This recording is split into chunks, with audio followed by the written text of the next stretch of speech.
Have you ever heard a question that sounded innocent, but deep inside you knew something was wrong? A gentle tone, a harmless smile. And yet, the moment you answered, you realized you had stepped into a game you could never win. This is the art of the liar. They don't just lie with words, they lie with questions. And if you can't see through the disguise, you get trapped doubting yourself, apologizing for things you never did until you start fighting against yourself instead of them. The ancient Romans knew this well. Seneca, Epictetus, Marcus Aurelius all warned us. A liar rarely attacks head-on. They plant seeds of doubt and wait for you to destroy yourself. 2,000 years later, the tactic hasn't changed. It has only become subtler. In today's video, we'll break down the 5 most dangerous questions liars use to manipulate and control you. More importantly, I'll show you how the Stoics would respond calmly, clearly, unshakably. By the end, you'll have the tools to make sure you're never anyone's pawn again. So, stay with me, and if you find value here, subscribe. Not for me, but for yourself, so you don't miss the next lesson that could sharpen your mind and strengthen your spirit. Question 1. Why are you being so sensitive? At first, it sounds harmless, almost like concern. But don't be fooled. This is the first bullet fired by the gaslighted. Hidden inside that question is not curiosity, but accusation. What they're really saying is, you're weak. You're imagining things. The problem isn't me, it's you. Think back. Have you ever been in a relationship where the moment you pointed out something wrong, you were brushed aside with a laugh? Oh, you're just too sensitive. Or maybe at work, you question the ethics of a decision only to hear, don't overreact. It's just business. That's not concern. That's a weapon. What they're trying to do is strip you of your greatest defense, your awareness. They want to twist your sensitivity, which is really a radar for danger, into a weakness. Seneca once wrote, "We suffer more in imagination than in reality." Manipulators know this. They plant doubt in your imagination until you begin to question yourself, until you start believing you are the problem. But here's the truth. Sensitivity is not weakness. Sensitivity is awareness. The person who feels deeply often sees cracks in the wall long before anyone else notices. A financial analyst who spots small inconsistencies in the books, mocked as paranoid, later proves a multi-million-dollar fraud. A wife who senses a subtle change in her husband's behavior, dismissed as overreacting, only to discover betrayal months later. In both cases, sensitivity was not a curse. It was an early warning system. So what would a Stoic do? Marcus Aurelius once said, "If someone can prove me wrong and show me my mistake, I will gladly change. For it is truth that I seek, not victory." A person who values you will never shame your awareness. Only those hiding something fear your perception. So next time someone throws at you, "Why are you being so sensitive?" Don't get angry. Don't defend. Look at them calmly and say, "I'm not being sensitive. I'm being observant." Does that make you uncomfortable? And you'll watch as the mask begins to slip. Question 2. You trust me, right? It sounds gentle, almost innocent. But this is not a question. It's a trap. Because anyone who demands trust instead of earning it has already revealed their hand. Think about it. A trustworthy person never needs to ask for your faith. Their actions speak louder than words. Consistency, day after day, builds real trust. But when someone looks you in the eye and insists, "You trust me, right?" What they're really saying is, "Don't think. Don't question. Just hand me the keys to your mind," Epictetus warned us. It is impossible for a man to learn what he thinks he already knows. Liars understand this. They use that question to shut down curiosity, to make you feel guilty for being cautious, to convince you that asking for proof makes you disloyal. But caution is not betrayal. Caution is wisdom. Think of the business partner who won't show you the numbers, but whispers, "Trust me." Or the lover who hides their phone but repeats, "Don't you trust me?" They aren't building trust. They're demanding blind faith. And blind faith is the breeding ground of betrayal. So how would a Stoic respond? Not with panic, not with defensiveness, with calm detachment. This is apatheia, the Stoic discipline of keeping reason above emotion. When faced with, "You trust me, right?" Pause, breathe, and reply, "Trust is earned through consistency. Are you asking me to ignore my judgment?" That one line flips the frame. Now the spotlight is on them, not you. A liar will stumble, change the subject, or lash out. A person of integrity will not be offended. They'll keep showing you through actions that they deserve your trust. Remember this. Trust is not a gift given under pressure. It is a fortress built stone by stone, through time, truth, and consistency. And the Stoic never forgets. To give away that fortress too quickly is to surrender your peace. Question 3. Are you accusing me of something? This one is clever. It looks like a simple question, but it's a shield, a way to flip the frame and put you on trial. Here's how it works. You raise a concern.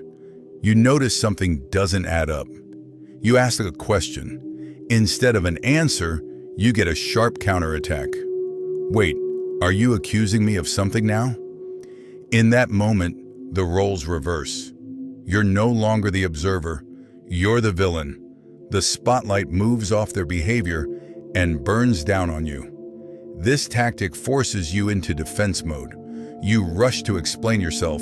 You backpedal. You say things like, no, that's not what I meant. And right there, you lose your power. Marcus Aurelius wrote, "The best answer to anger is silence." But silence in Stoicism does not mean surrender. It means refusing to play the game on someone else's terms. Think about a courtroom. If the guilty can make the judge apologize, the trial collapses. That's exactly what this question is designed to do. So how do you respond?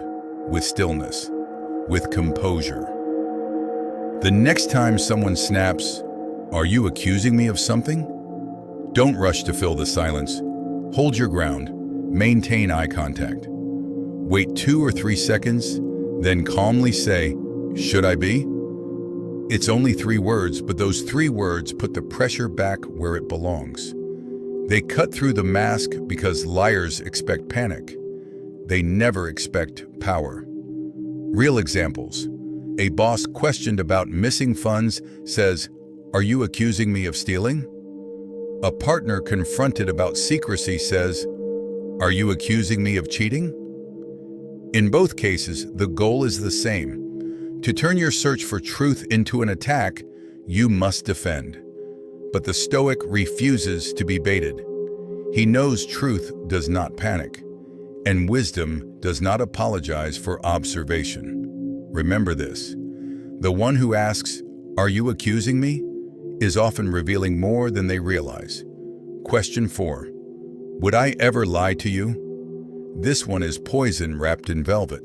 It sounds soft, almost hurt, as if you insulted them simply by doubting. But ask yourself, why would someone need to ask that unless they sensed you were close to the truth? Would I ever lie to you is not really a question. It's theater. A performance meant to paint them as noble and you as cruel for even imagining otherwise. It's not about honesty, it's about guilt. Because if they can make you feel guilty for doubting, you'll stop asking. You'll silence your instincts, and you'll hand them exactly what they want. blind trust. But the Stoics remind us, truth is never offended by scrutiny. Seneca wrote, "If it is not true, do not say it.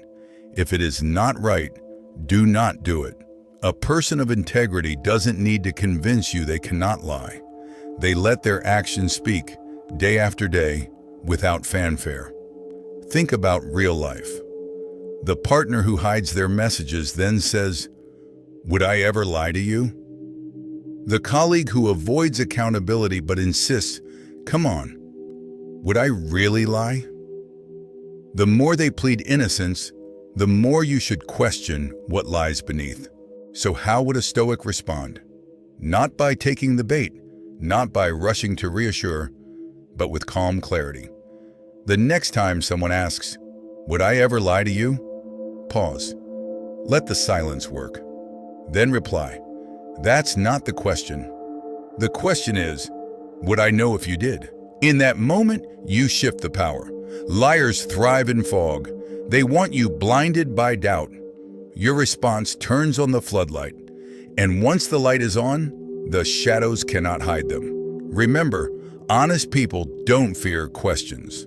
Only liars do. Never mistake a performance of innocence for the reality of truth. Question 5. Can't we just move on? This is the last card in the liar's deck. The desperation plays. When denial fails, when distraction fails, they turn to exhaustion. Can't we just move on? On the surface, it sounds like peace, like closure. But look deeper. It's not about resolution. It's about escapes. What they're really saying is, I don't want accountability. I don't want to face the truth. I just need you too tired to keep digging. That's how many lies survive. Not because the liar outsmarts the truth, but because the truth seeker grows weary and gives up. The Stoics knew this tactic well. Marcus Aurelius wrote, "If it is not right, do not do it. If it is not true, do not say it." Notice he never added, "unless it's inconvenient." For the Stoic, truth has no expiration date. It does not fade just because someone wants to move on. Think of real life. A company caught in scandal and leaders plead, "Let's not dwell on the past. Let's focus on the future." A spouse exposed in betrayal says, "Why keep talking about it? Let's move forward." In both cases, the plea isn't for healing. It's for silence. It's to bury what still festers in the dark. So how does the Stoic respond? Not with rage, not with endless argument, but with steady resolve. When someone asks, "Can't we just move on?" you breathe and calmly answer, "I'll move on when I understand what happened, not before." That single sentence anchors you in truth. It tells the liar you cannot be rushed, that your peace is built on clarity, not fatigue. Liars hate this because they thrive on your exhaustion. But when you refuse to surrender, when you stand calmly in certainty, their game is over. Remember, moving on is not about speed. It's about honesty. And only when the truth is faced can peace truly begin. Stoic thinking to avoid manipulation. Liars thrive on emotion. They don't need facts. They don't need logic. They only need you to lose your balance. They'll make you feel guilty for asking questions. They'll shame you as too sensitive when you notice the cracks. And when guilt and shame don't work, they'll exhaust you until you're too tired to keep searching for truth. That's the battlefield of the manipulator. Not truth, not reason, but emotion. And this is exactly where Stoicism offers a shield. Epictetus taught, "Some things are in our control, others are not." This single distinction is the foundation of freedom. When you know what belongs to you and what doesn't, you cannot be enslaved by their tactics. So when they try to guilt you, remember their feelings are not your responsibility. When they accuse you of being too sensitive, remember awareness is a strength, not a weakness. And when they try to wear you down, remember time itself is neutral. Truth has no deadline. The Stoic doesn't react at the liar's pace. He observes. He breathes. He chooses his response with precision, as if holding the sword of reason steady in the middle of chaos. Imagine standing in a storm. Winds howl, rain lashes, thunder roars, but inside you remain unmoved. That's the Stoic state of mind. Calm when others lose control, clear when others are blinded. Because here's the secret manipulators never expect. Their greatest weapon only works if you give them your reaction. Take that away, and the weapon shatters in their hands. The Stoic knows silence can be strength. Observation can be power. Detachment can be liberation. So the next time someone tries to twist your perception, don't rush. Don't panic. Simply ask yourself, is this within my control or outside of it? With that single question, you reclaim your freedom. Calm, clear, unshakable. That's how Stoic thinking breaks every chain of manipulation. Conclusion: you now know the 5 dangerous questions liars use to manipulate. Each one is a move on the chessboard. Each one is a trap. But you are no longer a pawn. You are the player. The Stoic does not need to shout. He does not need to rage. He sits steady, gazes into truth, and lets the liar reveal themselves. Seneca, Epictetus, Marcus Aurelius, they all knew the same reality. The man who sees clearly is dangerous, not because he is violent, but because he cannot be controlled. So remember, you are not cruel for having standards. You are not harsh for seeking truth. You are not weak for noticing deception. You are awake. And in a world of shadows, the awake are feared. Choose clarity,